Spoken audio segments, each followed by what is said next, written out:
yaan bulshooyinka ku nool deegaanada la xoreeyay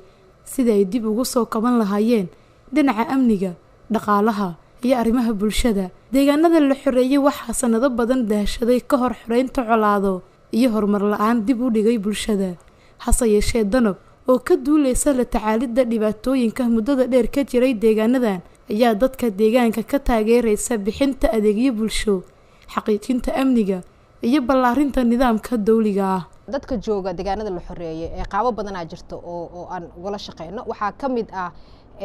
in aan ka caawino haday jiraan baahiyo degdeg ah oo markaas aan xalin karno haday yihiin in biyo la'aan ay ka jirto meeshii daawo la'aan inay ka jirto in raashin gargaar oo degdeg ah ay u baahan yihiin dadkii meesha joogay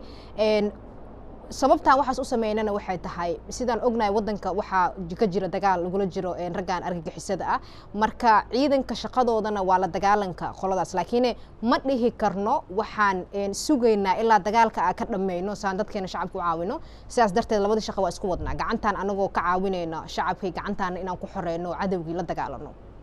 xafiiska Danab ee arrimaha bulshada tan iyo markii la dhisay sanadkii 2020 waxa uu ku guuleystay in deegaanada la xoreeyay laga sameeyo howlo bini'aadanimo sida bixinta raashin deeq ah iyo dhismaha ceelbiyoodyo laga dhisay deegaanada la xoreeyay ee Shabeellada Hoose. Dhismaha ceelashan waxaa ka faa'iideystay boqolaal shacab ah oo ku dhib qabay helitaanka biyo ka hor furitaankii ceelashan.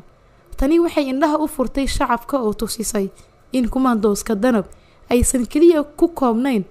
furumaha dagaalka hase yeeshee ay sidoo kale u taagan yihiin caawinta shacabkooda. tan iyo markii la aasaasay xafiiska arrimaha bulshada Danab shaqooyinka badan ay qabanay aad u fara badan yihiin waxa kamid ah inaan tuulo u dhow xiradeena Baladoogle oo dadkii deganaa bulshada uga qaxeen biyo la'aan maadaama ceelkii ka jabay inaan ceelka u sameeyno si shacabkii ugu soo noqdaan deegaanadoodii biyana u helaan waxa kamid ah inaan deeq raashin gaarsiino dadka ku nool deegaanada la xoreeyay iyo magaalada Muqdisho gaar ahaanba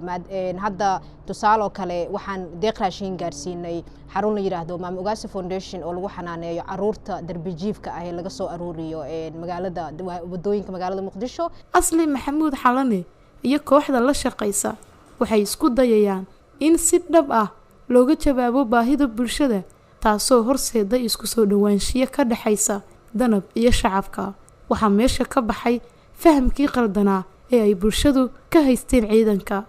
badana bulshada ciidanka ay xogaa ka cabsan taasna waa waxa ka shaqeynayay in bulshadii iyo shacabkii ciidankooda inay aaminaan ku kalsoonaadaan ogaadaan dadkan tuutaha xiran waa wiilashiina iyo gabdhihiina dad meel kale laga soo aruuriyay ma ahan shala shacab ay ahaayeen maanta ciidan waay waxay ciidanka u noqdeen ay dabka u sidaan ama holcaas ugu jiraan waa xoreyntiina iyo idinkiina idin dagaalamaan cadawgiina ma aha. La shaqeynta bulsho ku hoos nooleed muddo dheer cabsi iyo rabshado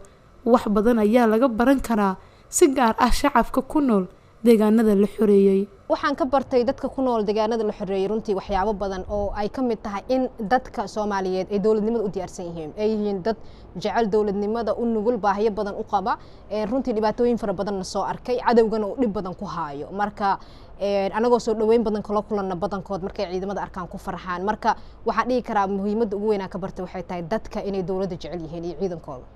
saameynta ka gacansiinta dib u soo kabashada bulshooyinka ku dhaqan deegaanada la xoreeyay waa mid muuqata iyadoo la arkayo in ay noloshii soo laabatay oo shacabku ay maanta xor yihiin haystana amni waxbarasho iyo caafimaad. Xaqiijinta yoolkan waa mid ka mid ah riyooyinkii Asli oo rajaynayso in ay kordhiso hawsha ay qarankeeda u hayso. maanta sargaal ama askari ma jiro dana gooni u dagaalamaya ama wax gooniyo ka maqan ama shakhsi ama koox ama qabiil u dagaalamaya waxa u dagaalamayna waa bulshada Soomaaliyeed waa in cadawga aan ka xoreyno inaan one day aragno wadankeena nabad